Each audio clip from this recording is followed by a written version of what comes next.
মনে করেন এই গ্রামের এলাকার সন্তান আমার বড় ভাই, এই মাদ্রাসার সম্মানিত অধ্যক্ষ আমার স্নেহাস্পদ ছোট ভাই, ইসলামী আন্দোলনের বলিষ্ঠ কণ্ঠস্বর আমার ভাই, উনি হলেন ইমরোজ ভাই। চেনেন না আপনারা? ইমরোজ সাহেবের জন্ম কিন্তু আপনাদের মনে করেন আরলা গ্রামে, যেদের মায়ের গর্ভের ভিতরে আমার ভাই আমার ইমরোজ ভাইয়ের জন্ম হয়ে চলে এসেছিলেন। ওই দিন আমার আল্লাহ ফেরেশতাদেরকে ডাকতে বলেছিল, ফেরেশতারা রে, আজকে কাহালো আরলা গ্রামে আমার একজন সন্তান মায়ের পেটে ইন করেছে। আমার এই সন্তানের নাম কিন্তু হবে, বান্দার নাম হলো, এই বান্দার নাম হবে ইমরোজ। এই ইমরোজ বাংলাদেশের জন্ম নিয়ে একজন ইসলামী আন্দোলনের কর্মী হবে, একজন বরেণ্য শিক্ষাবিদ হবে। এই ইমরোজ যখন মারা যাবে তার বয়স হবে 90 বছর। ইমরোজকে মাটি দেওয়া হবে মনে করেন কাহালো আরলা গ্রামের আলিম মাদ্রাসার পাশেই। আপনি যখন মানুষ হননি, এক ফোঁটা বীর্য ছিলেন, ওই সময় কিন্তু আমার আল্লাহ আপনি দুনিয়াতে কি খাবেন রিজকের ফয়সালা কিন্তু করে দিয়েছিলেন, কতদিন বাঁচবেন তাও কিন্তু লিখে দিয়েছিলেন, কবে মারা যাবেন তাও কিন্তু বলে দিয়েছিলেন, সর্বোপরি কোন জায়গায় আপনার কবর হবে সেই কবরের জায়গা কিন্তু আল্লাহ লিখে দিয়েছিলেন। সঙ্গে সঙ্গে দুজন ফেরেশতা এসে যেখানে ইমরোজ ভাইয়ের কবর হবে অথবা আপনার কবর হবে, ওই জায়গা থেকে আল্লাহর দুইজন ফেরেশতা এক চিমটি মাটি নিয়ে গিয়ে আপনার মায়ের জরায়ুর ভিতরে কিন্তু বাবার বীর্যের সঙ্গে কিন্তু কবরের মাটিটা মিলিয়ে দেয়। এই জন্যই কিন্তু বলা হয় মানুষ মাটির তৈরি, তাই বলা হয় আপনি যেখানেই থাকেন না কেন, যেখানে আপনি মারা যাবেন আপনার কবর হবে সেখানে যেখান থেকে আপনাকে কিন্তু তৈরি করা হয়েছে। তার বাস্তব প্রমাণ হলো বাড়ি হলো কাহালো আরলা, মদিনায় হজ করতে গিয়ে মারা গেছে মক্কায়। বুঝে বলেন তো ভাই কবর হয় কোন দেশে? মক্কায়। কারণ কি? কারণ ওই জায়গার মাটি আপনার শরীরে রয়েছে।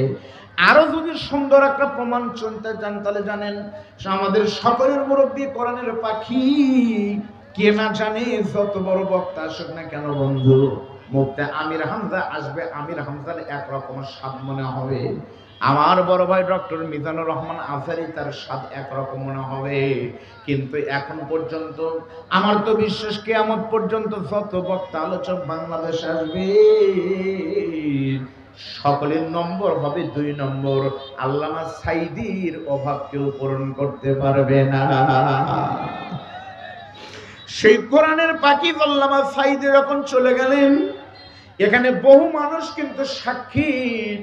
আজকে বগুড়া জেলার মাহফিল হচ্ছে, কিন্তু এই বগুড়াতে অনেকগুলো মাহফিল হবে, কিন্তু এক মাহফিলের শ্রোতা আরেক শ্রোতা পায় না। এখানে কিন্তু কাহালুর মানুষ আসবে, আমি চ্যালেঞ্জে বলতে পারবো শেরপুর থেকে লোক কিন্তু আজকের এই মাহফিলে আসবে না, সোনাতলা থেকে কিন্তু লোক এখানে আসবে না। কিন্তু বগুড়া সুলতানগঞ্জ হাই স্কুল মাঠে অথবা সেন্ট্রাল হাই স্কুল মাঠে যখন সাইদি সাহেবের তাফসীর হতো, আপনারা এখানে বহু মানুষ আছেন যারা সামনে বসে থেকে কিন্তু কোরআনের পাখির আলোচনা শুনেছে। হুজুরকে যখন জালেম শেষ করে দিল, ইনজেকশন পুশ করে সুস্থ মানুষকে দুনিয়া থেকে বিদায় করে দিল ভারতের কথা মতো, হুজুরের কবর কিন্তু খোঁড়া শুরু হয়ে গেছিল খুলনাতে। হুজুর কিন্তু নিজে একটা কামিল মাদ্রাসা প্রতিষ্ঠা করেছেন, একটা কমি মাদ্রাসা কিন্তু নিজে করেছেন, একটা মসজিদ একটা মাদ্রাসা করেছেন। দেখে আসবেন খুলনা গেলে, ওখানেই কিন্তু হুজুর কবরের জায়গা কিন্তু পছন্দ করে গিয়েছিলেন। সাইদি সাহেব বলেছিলেন, আমার কলিজার টুকরা সন্তান তোমরা শুনে নাও, আমি তোমাদের পিতা যখন দুনিয়া থেকে বিদায় নিব, যেদিন তোমরা শুনবে তোমাদের পিতা সাইদি নাই, তোমরা আমাকে এই কবরের ভিতরে তোমরা আমাকে দাফন করে দিও। কিন্তু জালেম কিন্তু কবরের জায়গা বাধা দিয়ে দিল। খুলনাতে হুজুরকে ঘুমাতে দিল না। পরবর্তীতে হুজুরকে কিন্তু পিরোজপুর সাইদি ফাউন্ডেশনে মসজিদের সাথেই কিন্তু কোরআনের পাখিকে আরামের ঘুম এখন ঘুমিয়ে দেওয়া হয়েছে। কেন? আল্লাহ রাখতে বলে কোরআনের পাখি, আমি আল্লাহ তো তোমার মায়ের পেটের ভিতরে জরায়ের ভিতরে খুলনার মাটি রাখিনি, সেজন্য চাইলে ওখানে কবর হবে না। আমি তোমার মায়ের পেটের ভিতরে রেখেছি পিরোজপুরের মাটি।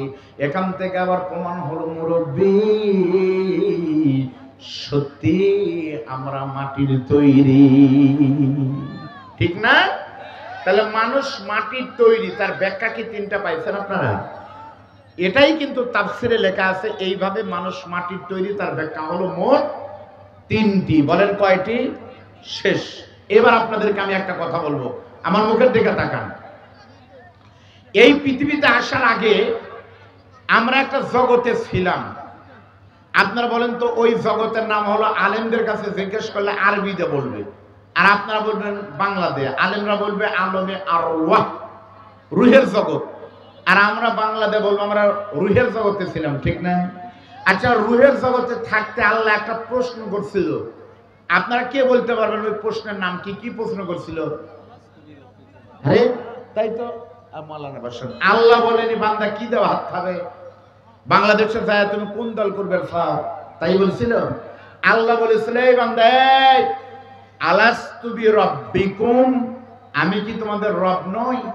আমরা তখন বলেছিলাম কলু জমার সিগা, বালা অবশ্যই তুমি আমাদের রব। তাহলে আপনি সাক্ষী দিয়ে এসেছেন রব।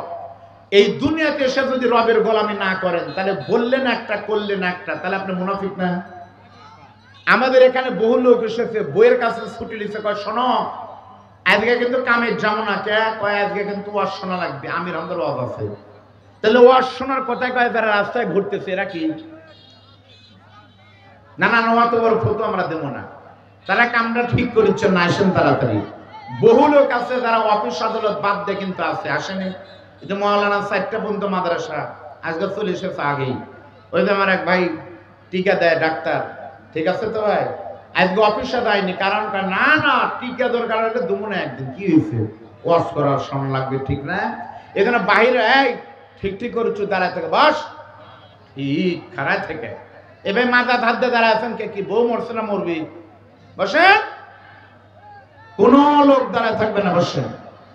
তাহলে আমরা আল্লাহকে বললাম আল্লাহ তুমি আমাদের রব।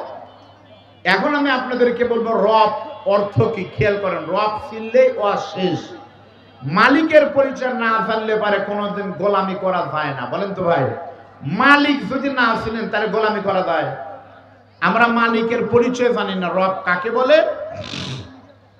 আমি আপনাদের সামনে রবের ব্যাখ্যা দিব ইনশাআল্লাহ, আমার দিকে একটু খেয়াল করেন। তাফসীরের ভিতরে রয়েছে রব বলা হয় তারবিয়াতু শাইই ইলা কামালিহি শাইয়ান ফা শাইয়া, সুবহানাল্লাহ বলেন।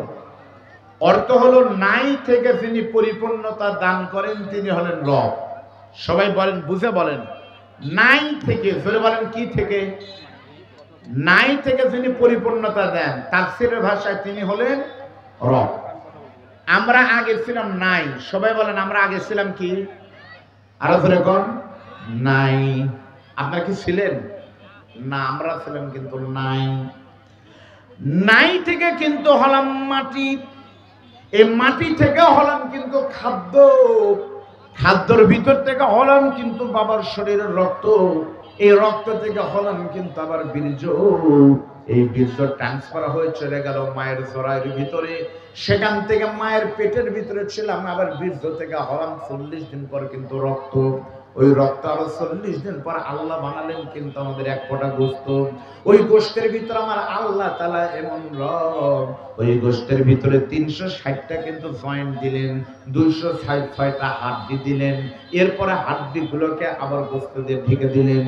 ফাকাসানাল ইজাম লাহমা, আল্লাহ বলেন গোশত গুলোকে আমি হাড় দিয়ে ঢেকে দিলাম, এরপরে তোমাকে রূহ দিলাম বান্দা। এই যে নাই থেকে যিনি তোমাকে এত কিছু দান করেছেন বান্দা, এর পিছনে কোনো পীরের কোনো অবদান নাই, এর পিছনে কোনো মুরিদের হুজুরের কোনো অবদান নাই, কোনো নেতার নাই, 16 অবদান যার। আমার আল্লাহ বলেন বান্দা তুমি শোনো, তিনি তোমার রব বলা হয় তাকে। এখন আমি আপনাদেরকে বলবো রবের পরিচয়, এদিকে একটু শোনেন। মায়ের পেটের ভিতরে আল্লাহ যখন আমাদের রূহ দিলেন, রূহ বোঝেন না?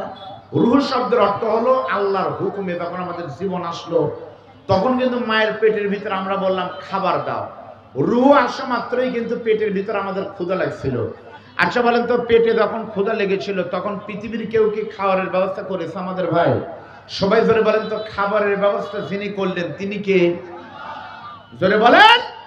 তিনি আপনার মালিক, কেউ কিন্তু করেনি। কি খাইছিলেন পেটের ভিতরে মনে নাই? ভালো করে বুঝেন। আল্লাহ বলে বান্দা তোমাকে খাওয়ালাম কি?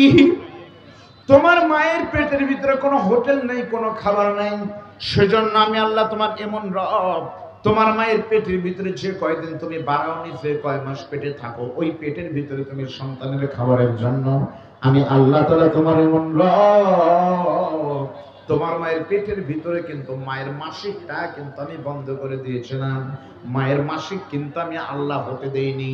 ওই মায়ের নাপাক রক্তগুলোকে তোমার পেটের ভিতরে আমি জড়ো করেছিলাম বান্দা। পেটের ভিতরে মায়ের মাসিকের রক্ত একটা বাটিতে বা একটা প্যাকেটে জমা করে নিয়ে তোমার মায়ের জরায়ুর ভিতর থেকে একটা নারী বের করে দিলাম। আর তুমি বান্দার নাভির ভিতর থেকে কিন্তু একটা নারী বের করে দিলাম।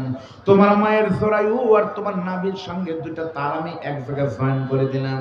তারপর যখন তুমি বলেছো বান্দা খাবার দাও বলেছো, তখন আমি আল্লাহ তাআলা তোমার মায়ের ওই নাপাক মাসিকের রক্ত আস্তে করে কিন্তু নাপাক রক্তকে বাইপাস করে নাভি দিয়ে তোমার পেটে ঢুকিয়েছি। ওই রক্ত খেয়ে খেয়ে তুমি কিন্তু বড় হয়েছো। তুমি যখন প্রথম ছিলে তখন কিন্তু ছিলে এক ফোঁটা গোশতের টুকরা। আর 9 মাস 10 মাস পর যখন বের হও তুমি কিন্তু 4 কেজি ওজন হয়েছিল বান্দা। এই শরীর বৃদ্ধি হয়েছে কিন্তু ভাত খেয়ে হয়নি। মায়ের নাপাক রক্ত খেয়েই কিন্তু তুমি পেটের ভিতরে বড় হয়েছো। এখন প্রশ্ন হলো হুজুর যদি সত্যি তাই হয় তাহলে আল্লাহ আমাদেরকে কেন নাভি দিয়ে রক্ত খাওয়ালেন? কেন আল্লাহ আমাদেরকে মুখ দিয়ে রক্ত শরীরে প্রবেশ করালেন না? মুখ তো ফ্রি ছিল, পারলে মুখ দিয়ে খাওয়াতে পারতেন। এর অনেকগুলো কারণ আছে, দ্বিতীয় তৃতীয় চতুর্থ কারণ থাকতে পারে। প্রথম নম্বর সিগনিফিকেন্স হলো আল্লাহ বলেন বান্দা তুমি শোনো, আমি তোমার এমন রব, আমি যদি চাইতাম তোমার মায়ের নাপাক মাসিকের রক্তকে তোমার মুখ দিয়ে প্রবেশ করাতে পারতাম।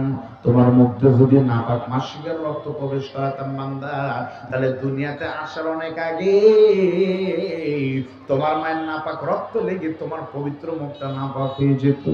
সেজন্য আমি তোমার এমন রব, ওই নাপাক খারাপ রক্তকে আমি মুখে লাগাইনি, মুখে ভরতে দেইনি, বাইপাস করে তোমার নাভিতে প্রবেশ করিয়ে তোমার মুখটাকে পবিত্র করে রেখেছি, যেন দুনিয়াতে আসার পর ওই পবিত্র মুখ দিয়ে তুমি পবিত্র মালিকের জিকির করতে পারো। আওয়াজ দিয়ে বলেন না মারহাবা, লিল্লাহ তাকবীর। শুনেন, মায়ের নাপাক মাসিকের রক্ত আমার মুখ দিয়ে লাগাইনি, কারণ মুখটা নাপাক হয়ে যাবে। সেজন্য মুখ দিয়ে না দিয়ে নাভি দিয়ে খাবার প্রবেশ করালেন। সুবহানাল্লাহ করে বলবেন না? তাহলে আপনারা বলেন দাসত্ব গোলামি যদি করি ওই মুখ দিয়ে করবো সেই মুখ দিয়ে আমার আল্লাহর নামের জিকির আমি করতে পারবো। ধরে বলেন কথা ঠিক না বেঠিক? আমার বাংলাদেশে আজকে আমাদের কথায় কথায় বলে সেই মুখ দিয়ে আল্লাহ আকবার স্লোগান দেওয়ার কারণে, শুধু আল্লাহ আকবার স্লোগান দেওয়ার কারণে বাংলাদেশে বহু মাহফিল বন্ধ হয়ে গেছে। ধরে বলেন কথা ঠিক না বেঠিক? আল্লাহর নামের স্লোগান দেওয়ার কারণে বক্তাকে মাহফিল থেকে বের করে দিয়েছে। তাকবীর দেওয়ার কারণে বিভিন্ন মাদ্রাসায় তালা লেগেছে। বাংলাদেশের একজন নেতা ছিলেন, মানে প্রশাসনিক কর্মকর্তা, পুলিশ অফিসার, নাম হলো বিপ্লব চন্দ্র বড়ুয়া। সে বিপ্লব চন্দ্র বড়ুয়া ঢাকার ডিএমপির এক অফিসার, হাউন ভাইয়ের ভাতের হোটেলের কাস্টমার। হাউন আঙ্কেলের লোক বিপ্লব বললেন বাংলাদেশে আল্লাহ আকবার স্লোগান দেওয়া যাবে না, এই স্লোগান নাকি জামাত ইসলামের। জোরে বলেন নাউজুবিল্লাহ। এই স্লোগান দেওয়ার কারণে আমাদের প্রতি, আলেমদের প্রতি নির্যাতন হলো। আলহামদুলিল্লাহ এখন আর বাংলাদেশ দৌরাত্ম আর সন্ত্রাসদের কায়দায় চলে না। এখন বাংলাদেশ দ্বিতীয়বার স্বাধীনতা লাভ করেছে। মুক্তিযোদ্ধারা যা বলবে সেটাই যদি সরকারি অফিসার রায় হয়, দ্বিতীয় স্বাধীনতার বীর মুক্তিযোদ্ধা বাংলাদেশের কোনো বেঈমান, কোনো কাফের কেউ রক্ত দেয়নি। দ্বিতীয়বার 5 জুলাই বিপ্লবের রক্ত দিয়েছে দেশের ইসলামী আন্দোলনের কর্মীরা আর মানবতা প্রেমী দেশপ্রেমিক নাগরিকেরা। আসলে বলেন কথা ঠিক না ঠিক? এখন আর বাংলাদেশ ইন্ডিয়া থেকে সূর্য ওঠে না। এখন বাংলাদেশের সূর্য উঠে শহীদ আবু সাইদের রক্তের ভিতর থেকে সকালের পূর্ব দিগন্তের সূর্য ওঠে। এখন ক্লিয়ার বক্তব্য হলো, যতদিন পর্যন্ত বাংলাদেশে 5 ওয়াক্ত নামাজের আজান হবে, সূর্য যতদিন উঠবে ততদিন পর্যন্ত কোরআনের স্লোগান আল্লাহু আকবার ধ্বনি এই বাংলাদেশে হচ্ছে এবং ভবিষ্যতে হবে। ধরে বলেন কথা ঠিক না ঠিক?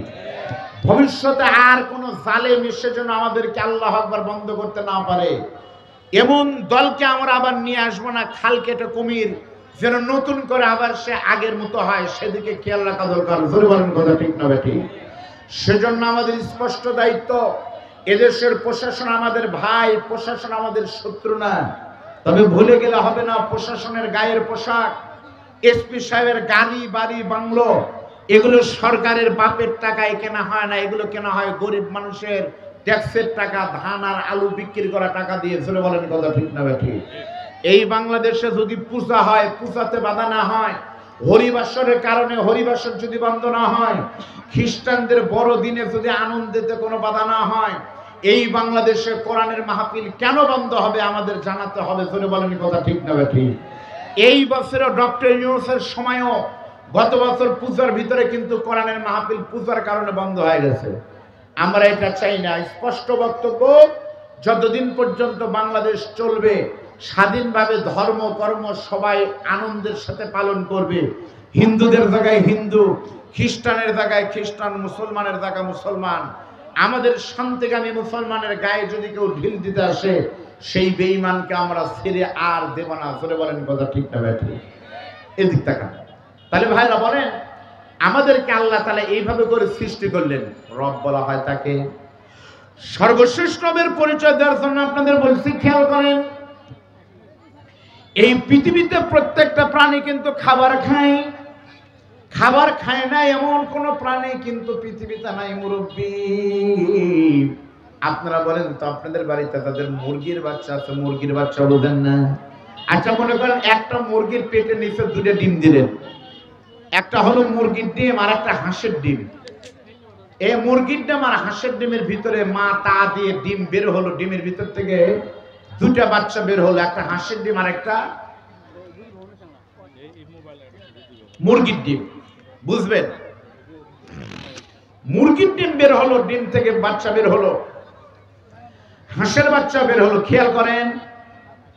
আচ্ছা, হাঁস আর মুরগির বাচ্চা কেবল বের হলো, আপনি বাড়ির ভিতরে গেলেন চাউলের খুদ আনতে, এমন সময় একটা কাক এসে ছবল মেরে দিল।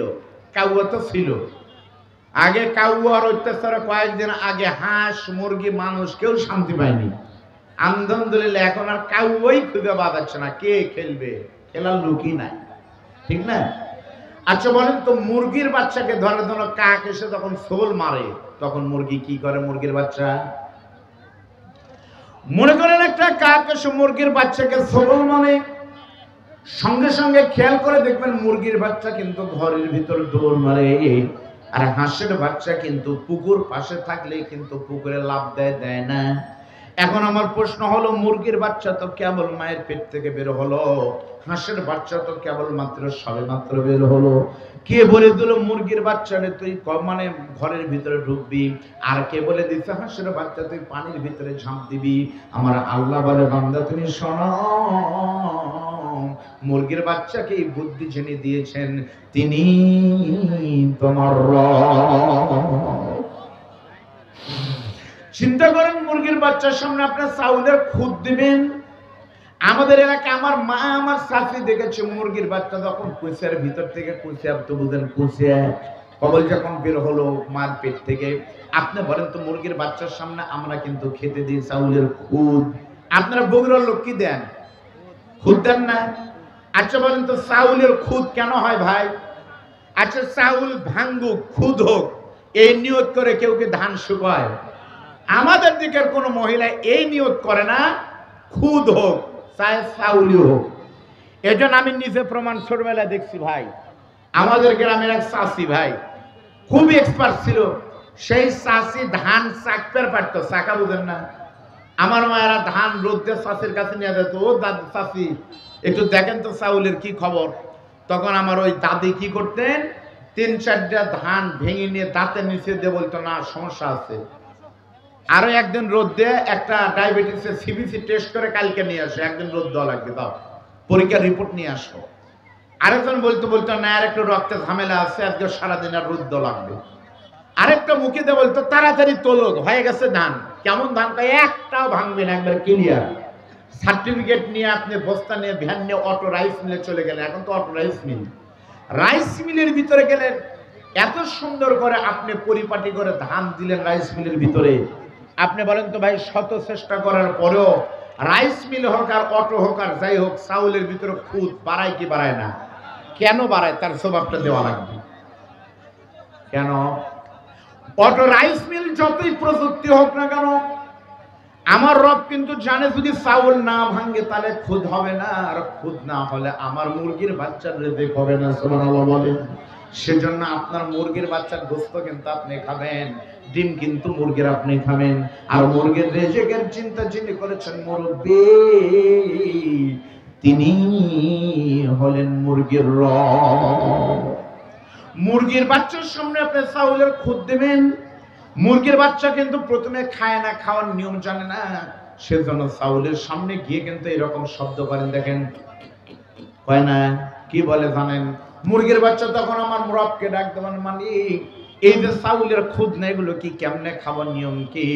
তখন আল্লাহ ডাক দিয়ে শিখাই দেন, মুরগির বাচ্চা এগুলো হলো তোমার রিজিক, চাউলের খুদ।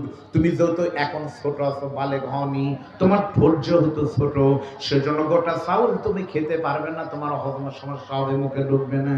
সেজন্য তোমার যেহেতু মুখটা ছোট, তোমার ঠোঁট ছোট, সেজন্য ছোট ঠোঁটে খাওয়ার জন্য আমি ছোট ছোট চাউলের খুদ দিয়েছি। ও মুরগির বাচ্চা, তুমি চাউলের খুদের সামনে সেজদা মারো। তখন মুরগির বাচ্চা কিন্তু ঠোকর মারে চাউলের খুদের সামনে। মুরগির বাচ্চা কিন্তু চাউল খেয়ে ফেললো, আলহামদুলিল্লাহ। আস্তে আস্তে আপনারা দেখবেন আপনাদের বাড়িতে যদি গরু থাকে, গরুর সামনে যখন চারি দিবেন, গরু কিন্তু আস্তে করে চারির সামনে যাবে। পৃথিবীর কোনো গরুর মুখে কিন্তু খাবার পাবে না ততক্ষণ, খাবারের সামনে চারির সামনে মাথা নত করবে না যতক্ষণ।